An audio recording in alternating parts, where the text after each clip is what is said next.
News mornings at 7 a.m. starts right now. Good morning. We want to get you started with a couple different live looks out here. Right-hand side of your screen is just outside of our building over Spear and Logan. The flags are flying. We've had some on and off snow coming down in the metro area, but it's really just causing wet roads. It's really not sticking on our roads. Left-hand side of the screen, though, that is Breck, and it is quite snowy up that way this morning with the snow still coming down. That's right. Good morning, everybody. Of course, the snow looks like it's kind of tapered off in the high country a little bit more, and that's exactly what Chris Bianchi was predicting. Let's get a check of your forecast now. With him, he is outside in the 9 News backyard. And Chris, for the first time, it looks like we're not seeing the flakes falling on you right now. It's something-ing. It is Raining? snaining. It is snaining. It is snaining right now. We're getting some moderate snain right here in downtown Denver. Seriously, though, we're getting a mix of snow, rain, kind of almost it doesn't really matter because it's not sticking, as Erica was correctly saying. It's not sticking to the roads, and that's frankly right. That's what we care about, right? On the eve of Thanksgiving, if there's a time to not get a big whopping snowstorm, subjectively, probably most of you do not want a snowstorm right before Thanksgiving. In the mountains, we've certainly got ourselves quite a snowstorm, but for us in the Denver area, those impacts pretty low right now. Now in the mountains, that snow coming to a close as we speak. We're getting some light snow right now. We'll check in with Matt Renew in just a second, but we're seeing that snow right now mostly centered over the kind of heart of the urban corridor. But again, it's light to moderate snow. Below 6,000 feet for 90% of the metro area. This is a very low impact event, just some wet roads, maybe a slushy inch or two on car tops, on grass. That is pretty much it. Out at the airport, it looks like operations pretty smooth. I've been checking in all morning out there. They're having to de-ice, so there are some minor delays out there, but otherwise, we're talking about pretty minor stuff out there at the airport. Southern Colorado seeing some snow out there right now as well. Snow comes to a close over the next couple of hours. I think anything we get here in the metro area will be done by about 9, 10 o'clock in terms of accumulations. We'll still see some flakes maybe into the early afternoon, but for the most part, it's pretty low impact stuff, and then we clear things out. Closer look in here at Denver again, next couple of hours, we'll keep some of that snow around. By about noon, we'll start to wind things on down, and then we're done with the snow by this evening. Temperatures, we're actually down to 30 for us at the airport, so any snow that falls could stick, and watch out for those bridges and overpasses. Those will be extra slick. Mid-30s today with some of that morning snow. Otherwise, those headlines, we got avalanche warnings in the high country as well. That snow comes to a close for us over the next little while. Let's set things up to our man in the mountains, Matt Renew, who joins us from Frisco, where, Matt, here we're getting this weird, gross, kind of slushy thing. Up there, I think you're getting the real deal, aren't you? The real deal, Chris. Snow still in the mountains, although, and I'll you know, I don't know what you all meteorological people call it. I think it's called the sky. And I think I see the sky. And I don't know what the scientific term is, but I think it's sky. And I see it now after 3 days of snow in the mountains. It's still coming down. It's really, really light, though. Not that bad compared to what we've seen. But look at this snowy scene of Frisco, where it has just been piling up. And the brunt of this last storm overnight, and that had crews out clearing the snow overnight. And they have been busy. Big front end loaders have been out and about just trying to stay ahead of this storm, clearing roads, whether it's in the town of Frisco, Silverthorne, Dillon, side roads of Summit County, or out on I-70. It has been a lot of work for people trying to clear all of the snow that's just building up. And now we're starting to get the big berms and the big piles, because a good amount of snow here in Frisco, anywhere from 12 to 15 inches of snow here in town.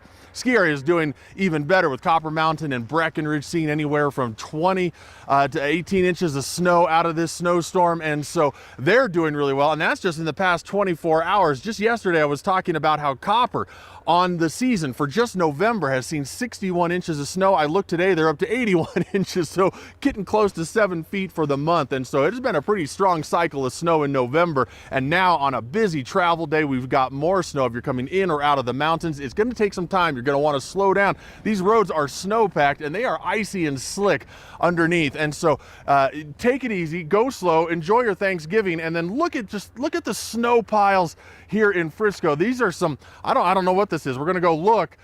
Check this out. I'm going to just walk back here. Is it a cushion to sit down in, or is it cake? Look at that cake. Look at that cake. That is snow just piled up here. Erica,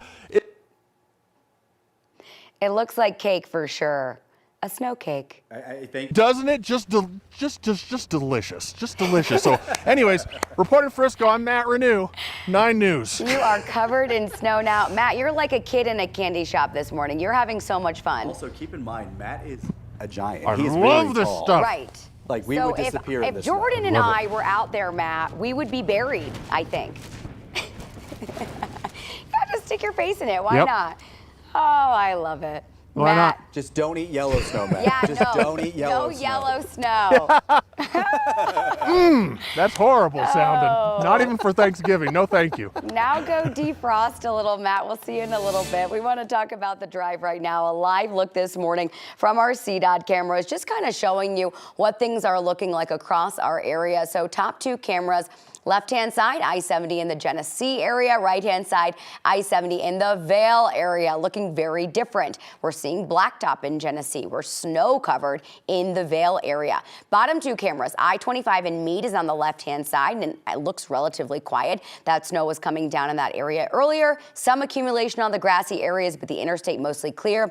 Right-hand side of your screen, Highway 285 in the Parmalee Gulch stretch, Indian Hills area for you. And same story, no major accumulation on our interstates and light volume across all of these cameras. It has been relatively quiet. It is 7:07. We want to bring you over right now to our Wednesday drive headlines. Snowy, slick on I-70 in the mountains yet again. We do have mountain chain and traction loss between Golden this morning and Vail. Metro, for the most part, just wet roads, relatively quiet, even though conditions are a little bit dicey and creating slick conditions for us.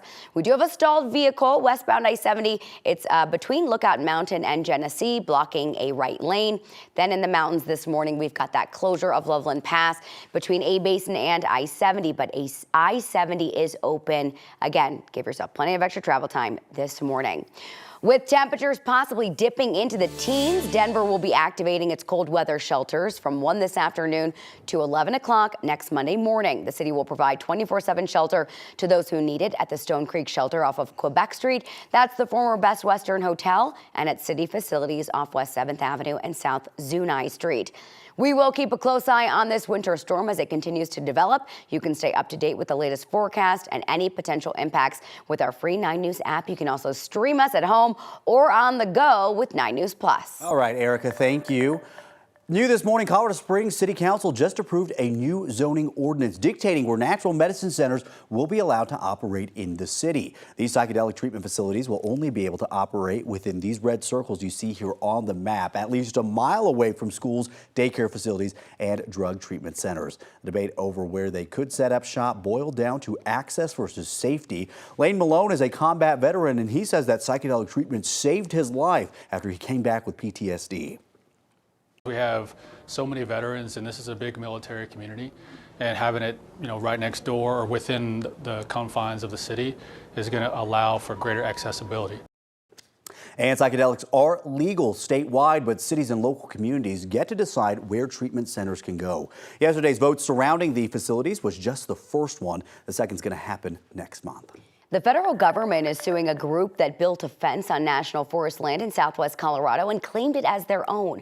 The Forest Service learned about the so-called free land holders staking their claim in the San Juan National Forest last month. The group argues they own more than 1,400 acres known as the Holler Deed area under a law passed more than 160 years ago. The government, though, says that is not true, and the new lawsuit claims the group's actions have disrupted public access, grazing, and wildlife movement. A federal judge gave final approval to a settlement that will have a big impact on the real estate industry.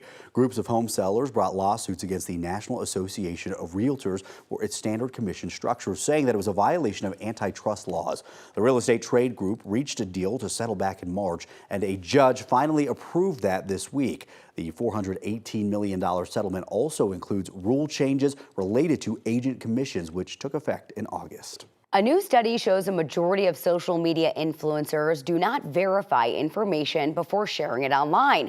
Researchers at UNESCO surveyed 500 digital creators across 45 countries and territories in August and September of this year. 62% of those surveyed said they don't vet the accuracy of their content before posting to followers.